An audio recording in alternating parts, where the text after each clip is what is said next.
قرآن مجید فرقان حمید میں اللہ تبارک و تعالیٰ نے فرمایا ہے اپنے بندوں کو اپنی عبادت کی طرف توجہ دلائیے، اپنے بندوں کے دلوں میں عبادت کا شوق ذوق اور نظریہ پیدا فرمایا۔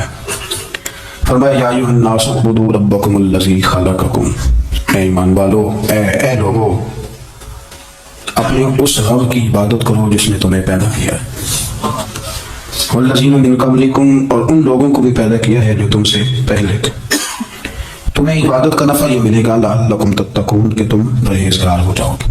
کہ پتر نماز پڑھے گا تو اللہ راضی ہو جائے گا، تو سجدہ کرے گا۔ دیکھیں نا میرے رسول کریم علیہ السلام نے فرمایا 7 سال کے بچے کو مسجد لے کے جاؤ، یعنی اسے شوق دلاؤ، اس کے اندر یہ خاصیت پیدا کرو کہ اس کا دل کرے مسجد میں جانے، اس کے اندر یہ خصوصیات لاؤ کہ وہ ہمارے یہاں ہر چیز کو پروموٹ کیا جا رہا ہے، ہر چیز کو، یعنی سور سنگیت سکھانے کے لیے اکیڈمیاں بن گئی، ہر شے پروموٹ ہو رہی ہے، عبادت کا جذبہ کم ہوتا جا رہا ہے، اللہ کا ذوق ہمارے اندر نہیں رہا۔ اور اتنا مشکل ہم نے اپنے لیے بنا لیا ہے کہ وہ بندہ جو بڑی زبردست مذہبی گفتگو کر رہا تھا اور تگڑی بات کر رہا تھا، کیا بات ہے، لیکن نماز کے بارے میں کمزوری دکھا جاتا ہے، نوافل کے بارے میں وہ چپکے سے نکل جاتا ہے۔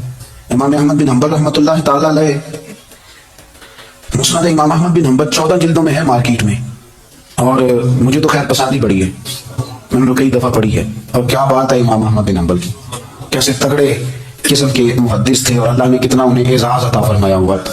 یہ کوڑے بھی کھاتے تھے دین کی خاطر، سارا کرتا لہو سے باہر بھی جایا کرتا تھا، بڑا اعزاز والا شخص تھے، بڑے اعزاز والے۔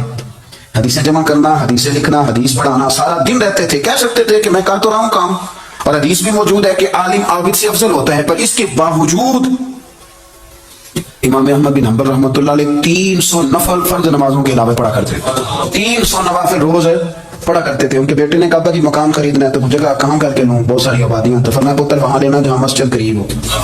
میرے رسول کریم سید عالم صلی اللہ علیہ وسلم اتنا پسند کرتے مسجد کو، اتنا پسند کرتے نماز کو، کہ رسول کریم صلی اللہ علیہ وسلم تہجد کی نماز بھی پڑھتے، پھر حضور فجر کی نماز بھی پڑھتے، نبی پاک وتر کو الگ کر کے پڑھتے، عشاء کے ساتھ نہیں پڑھتے۔ یہ تو ہمیں سے یہ اجازت دی ہمارے بزرگوں نے کہ بعد میں اٹھے گا کون علیحدہ وتر پڑھنے کے لیے، عشاء کے ساتھ پڑھتے، وتر پڑھتے، تہجد پڑھتے، فجر پڑھتے، اشراق پڑھتے، چاشت پڑھتے، پھر مغرب کی نماز کے بعد 6 رکعت توابین پڑھتے، پھر رات کو صلاۃ اللیل پڑھتے۔ سیدہ عائشہ صدیقہ کہتی ہیں زمانہ سو جاتا اور میرے رسول مصلی بچھا کے کھڑے ہو جاتے۔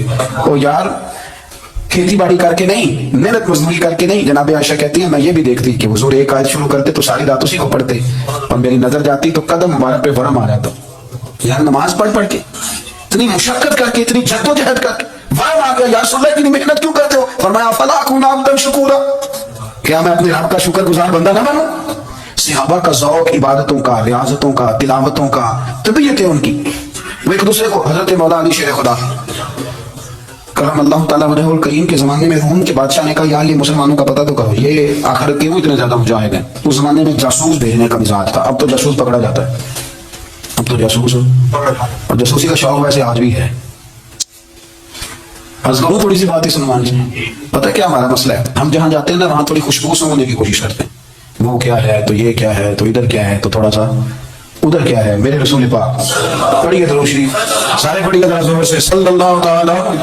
نبی پاک علیہ السلام نے فرمایا جاسوسی نہ کرنا ورنہ تم بندوں کو خراب کر دو، اور فرمایا اس طرح نہ ہو کہ تم کسی کے آپ کھول نہ نکلو تو تمہارے پہلے کھول جائیں۔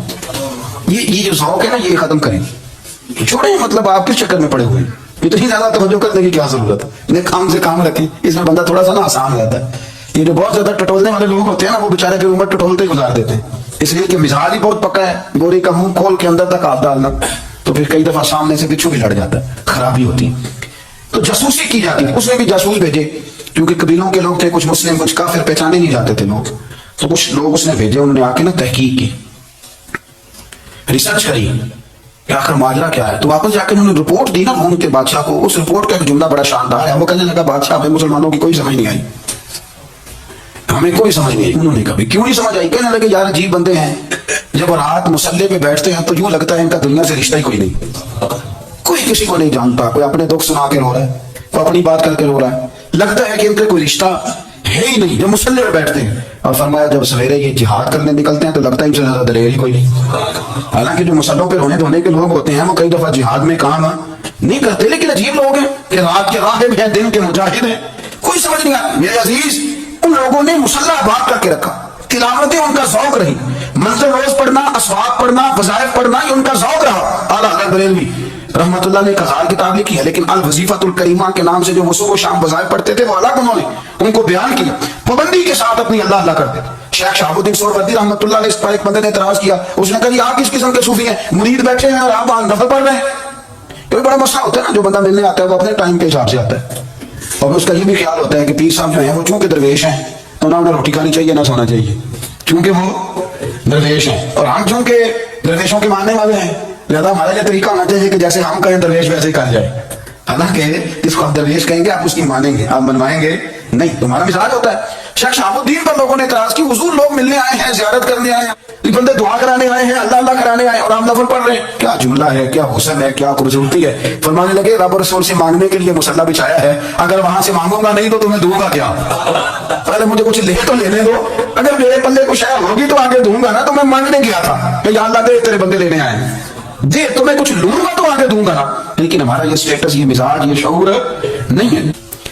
عبادت اس لیے کرو کہ اللہ نے تمہیں پیدا کیا ہے، اور اس لیے کہ تم سے پہلے لوگوں کو بھی اللہ نے پیدا کیا ہے. اور پھر ارشاد فرمایا کہ الذی جعل لکم الارض فراشا، وہی رب ہے جس نے تمہارے لیے زمین کو فرش بنایا ہے، والسماء بنا، اور آسمان کو چھت بنایا ہے، وانزل من السماء ماء فاخرج به من الثمرات رزقا لکم.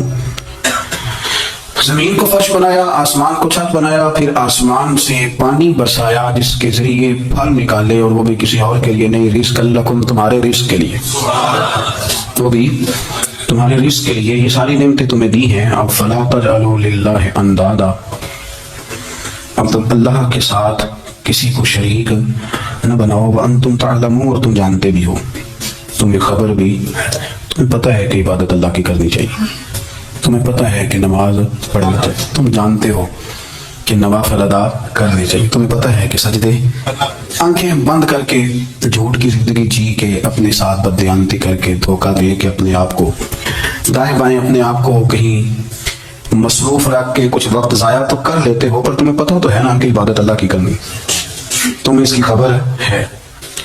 فرمایا اس رب کی، دیکھیں نا، انسان پر اگر کوئی شخص نیکی کر دیتا ہے، احسان کر دیتا ہے، تو انسان اس کے سامنے پھر گردن نہیں اٹھا سکتا، یار یہ میرے مشکل وقت کا دوست ہے، اس نے میرے ساتھ نیکی کی ہے، کبھی بھی گردن نہیں اٹھائے گا، جھکا کے رکھے گا. تو اگر عام کوئی نیکی کر دے تو اس کے سامنے انسان کبھی گردن نہیں اٹھاتا. تو جو رب ساری نعمتیں عطا فرمائے، جو کہے کہ تیری تخلیق میں نے کی، تجھ سے پہلوں کو بھی پیدا میں نے کیا، تیرے لیے زمین کا بچھونا بھی میں نے بچھایا، آسمان کی چھت بھی میں نے لگائی، تیرے لیے زمین سے ساری اناج کو، پھل کو، کھیتیوں کو نکالا بھی تیرے لیے، اب تو اس طرح کر کے تو میری عبادت کر، تو میری بارگاہ میں جھک جا. بہت سارے نشے لوگوں کو لگے ہوئے ہوتے ہیں، ہر آدمی کوئی نہ کوئی نشہ کرتا ہے، کوئی دولت کا کرتا ہے، کوئی شہرت کا کرتا ہے، کوئی اپنی تعریف کا نشہ کرتا ہے، دو چار لوگوں سے تعریف سن کے مطمئن ہو جاتا ہے. ناراض تو نہیں ہوگی اس جملے سے؟ آپ کرتے ہیں لوگ دولت کا نشہ بھی. یہ جب نقصان ہوتا ہے تو بندے بیمار نہیں ہو جاتے، پیسے ڈوب جاتے ہیں تو لوگ بیمار نہیں ہو جاتے، تو اس کا مطلب یہ ہوتا ہے کہ نشہ ٹوٹ گیا ہے. تو بیک ہوئے نا تھوڑے سے تو کانپتے ہیں، تڑپتے ہیں، پریشان. نشہ ہی اسی طرح ہی کرتا ہے نا، نہیں ملتا تو پریشان ہوتا ہے. یہ سارے نشے ہیں، مختلف قسم کا نشہ. ہم مانتے نہیں اس بات کو، تسلیم نہیں کرتے، کیونکہ تسلیم کرنا بڑا مشکل کام ہے. اس کے لیے تو بڑی ساری چیزیں جو ہے وہ دبوچ کے اور بڑی سارے رستے پھلان کے آنا پڑتا ہے، تو بڑا مشکل ہے ماننا، ورنہ کرتے ہیں ہم. ہمارا مزاج ہے.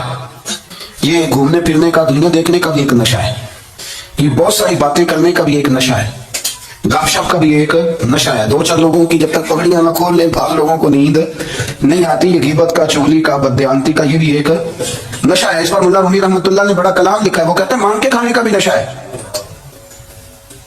مانگ کے کھانے کا بھی نشہ ہے. وہ کہتے ہیں کہ ایک بھیک مانگنے والی خاتون تھی، تو بادشاہ کے پاس بھیک مانگنے آئی، تو بادشاہ کو پسند آ کہ اس نے شادی کر لی. اس کو عادت تھی بھیک مانگ کے کھانے کی، تو وہ کنیزوں سے کہا کرتی تھی کہ فٹافٹ نہ روٹی لے کے آیا کرو، میں 2-3 دفعہ مانگوں تو پھر لایا کرو، کیونکہ ایک نشہ ہے نا، تو میں مانگوں 2-4 دفعہ تو پھر. تو انسان بہت سارے نشے کرتا ہے، یہ مانتا نہیں. یہ موبائل، یہ فیس بک، یہ سارے نشے ہیں. اپنی فوٹو لگا لینا، سارا دن اسی کو دیکھتے رہنا. اور بڑے بڑے سیانے بندے جو وفادار ہیں، بڑے وفادار لوگ ہیں، لیکن وہ بھی سنجیدگی کے قائل نہیں، اس طرح کے نشوں کا شکار ہے. یہ سارے نشے ہیں جو ہم نے پال لیے ہیں. ہمارے صوفیاء، ہمارے بزرگ فرماتے ہیں کہ تم اس طرح کرو، اگر سارے نشوں سے بچنا چاہتے ہو تو سجدے کا نشہ شروع کرو. سجدے کا نشہ شروع کرو. یہ نا اقبال کہتے ہیں عطار ہو رومی ہو رازی, آپ بات کو سمجھیں, عطار ہو رومی ہو رازی ہو غزالی ہو, کچھ ہاتھ نہیں آتا بے آہ سحرگاہی. کہتے ہیں بہت بڑا صوفی ہو جیسے فرید الدین عطار تھے, بہت بڑا تصوف کا امام ہو جیسے امام غزالی تھے, بہت بڑا تفسیر کا استاد ہو جیسے امام رازی ہو, عطار ہو رومی ہو رازی ہو غزالی ہو, پر کچھ ہاتھ نہیں آتا بے آہ سحرگاہی. اگر سویرے اٹھ کے روتا نہیں نا اللہ کی بارگاہ میں, اگر تہجد نہیں نہ پڑھتا تو کچھ ہاتھ نہیں آتا بے آہ سحرگاہی. پھر اس کو کوئی چیز نصیب ہے. میری بات کی سمجھ آئی آپ حضرات؟ جب تک آپ سویرے نہیں اٹھتے, آپ اللہ اللہ نہیں کرتے, آپ کو نوافل کا چسکا نہیں, عبادت کا مزہ نہیں, فرمایا میری عبادت کرو, یہ شوق پیدا کرو, میں نے تمہیں پیدا کیا ہے. ہم لوگوں کے نشے مختلف نشے, بڑا عجیب رنگ ہے. محفل کی صدارت کرنے والے بڑے پیر صاحب, بڑے القابات, ہو بیچ میں سے بندہ تلاش کرنے سے نہیں ملتا, اتنے بڑے لقب ہے اس کے, لیکن وہ سال سوال کے 2.5 گھنٹے بیٹھا رہا محفل میں, اور نماز کا وقت آیا تو اس نے مختصر سی پڑھی, نکل گیا, ہلکے سے سجدے کیے. او اتنا بڑا عشق رسول نعت کا, او ہو کیا بات ہے. اور عشق رسول کا بہت بڑا پیغامبر, بہت بڑا مبلغ, اور بیچارہ سمجھ نہیں سکا کہ اللہ کے رسول نے فرمایا تو نماز پڑھ میری آنکھیں ٹھنڈی ہو جائیں گی. تو یہ نشے کے عادی تو ہیں پر حقیقت کے قائل ہے نہیں. یہ بس ٹھیک ہے, خوابوں کی دنیا میں لوگ زندہ ہیں, پر جن کو یہ جو نشہ تھا نا عبادت کا, یہ میرے رسول پاک کی چاہت ہے, یہ میرے نبی کریم علیہ السلام کی. آپ دیکھیں نا حضور مہینوں جا کے غار ہرا میں بیٹھتے, کیا وہاں تبلیغ کرتے تھے, کوئی کتاب لکھتے تھے؟ رسول کریم علیہ السلام مہینہ رہتے غار ہرا میں, کوئی نہ مجھے دیکھے, کوئی نہ مجھے ملے, حضور یہاں کیا ہے, فرمایا میں اپنے رب کی عبادت کروں گا. نبی کریم علیہ السلام نے سجدوں کے ساتھ پتھروں اور پہاڑوں کو آباد کر دیا, سجدوں کے ساتھ. آپ کا سجدہ آپ کو بہت ساری چیزوں سے چھڑا لیتا ہے, یہ بہت ساری جگہوں سے جھکنے سے بچا لیتا ہے. صوفیاء اولیاء یہ کیا کرتے تھے, سجدے کا ذوق تو پیدا کرتے تھے. سجدے کا ذوق شاہ عبدالعزیز دباغ رحمۃ اللہ تعالیٰ علیہ اپنے مریدوں سے فرمایا کرتے تھے کہ اگر تم پکے نمازی بن جاؤ نا, تہجد گزار ہو جاؤ, تو میرے پاس آنا جانا چھوڑ دینا. عرض کی حضور کیوں؟ فرمایا میں تمہارے اور رب رسول کے راستے میں رکاوٹ نہیں بننا چاہتا, اور میرا مقصود ہے تمہیں وہاں تک پہنچانا. جب پہنچ گئے تو پھر میری ضرورت ختم ہو گئی. ہاں کبھی وسوس آئے, شک پیدا ہو, تکلیف ہو تو آنا, ورنہ میں نہیں چاہتا کہ میں رکاوٹ بنا رہا ہوں.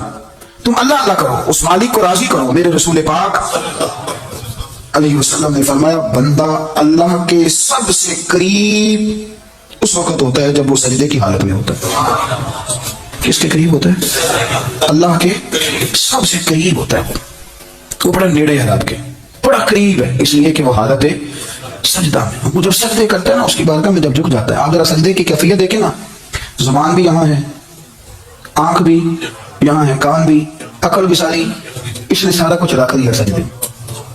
آپ وہ کبھی پیچھے جائیں تو دیہاتوں میں کہا جاتا تھا ناک سے لکیریں نکالو, بہت بڑی سزا ہوتی تھی نا, ناک سے لکیریں نکالو, بڑی سزا ہوتی تھی. تو اس نے کہا مالک مجھے کسی نے کہا نہیں, پر دیکھنا میں نے رکھ دی ساری عقل سجدے میں, اور رکھ کے کہا کہ سبحان ربی, یا اللہ میں بس تو ہوں تو اعلیٰ ہے, اللہ تو میرا رب ہے اور تو سب سے اعلیٰ.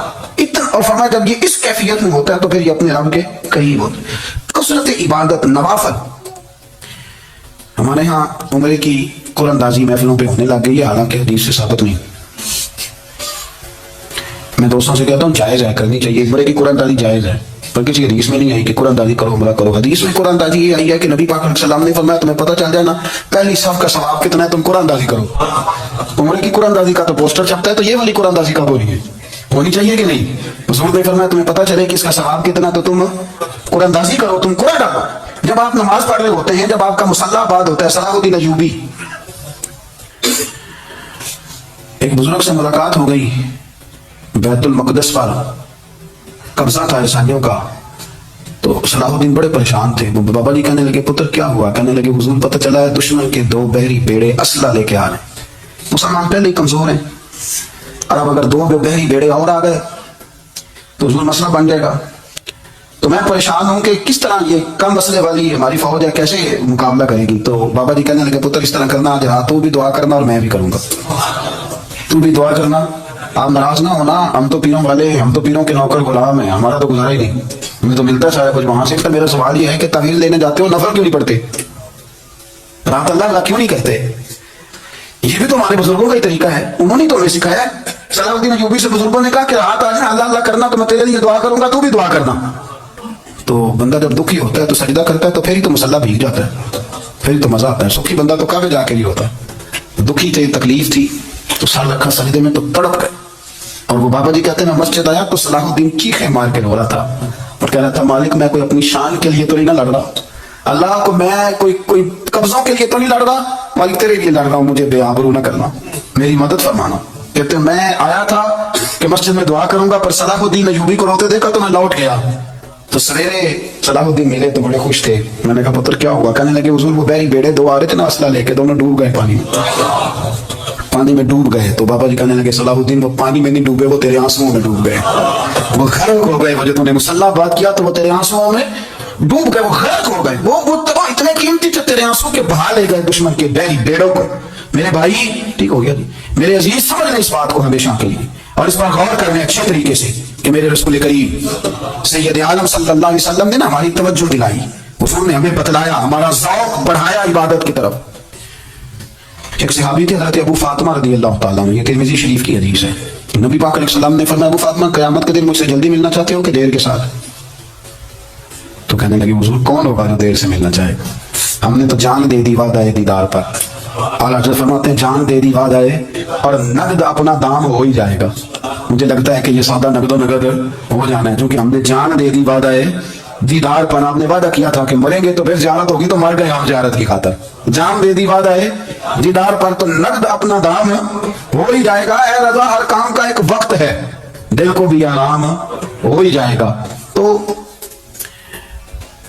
حضرت ابو فاطمہ رضی اللہ تعالیٰ عنہ سے نبی پاک صلی اللہ علیہ وسلم نے فرمایا جلدی ملنا چاہتے ہو کہ دیر سے؟ اس کی حضور فٹافٹ ملنا ہے, میں نے قیامت کے دن آپ سے جلدی ملنا ہے. تو نبی پاک علیہ السلام نے فرمایا پھر اس طرح کرنا, دنیا میں رہ کے سجدے زیادہ کرنا, پھر سجدے زیادہ کرنا, قیامت میں ملاقات جلدی ہو جائے, قرب ملے گا تمہیں.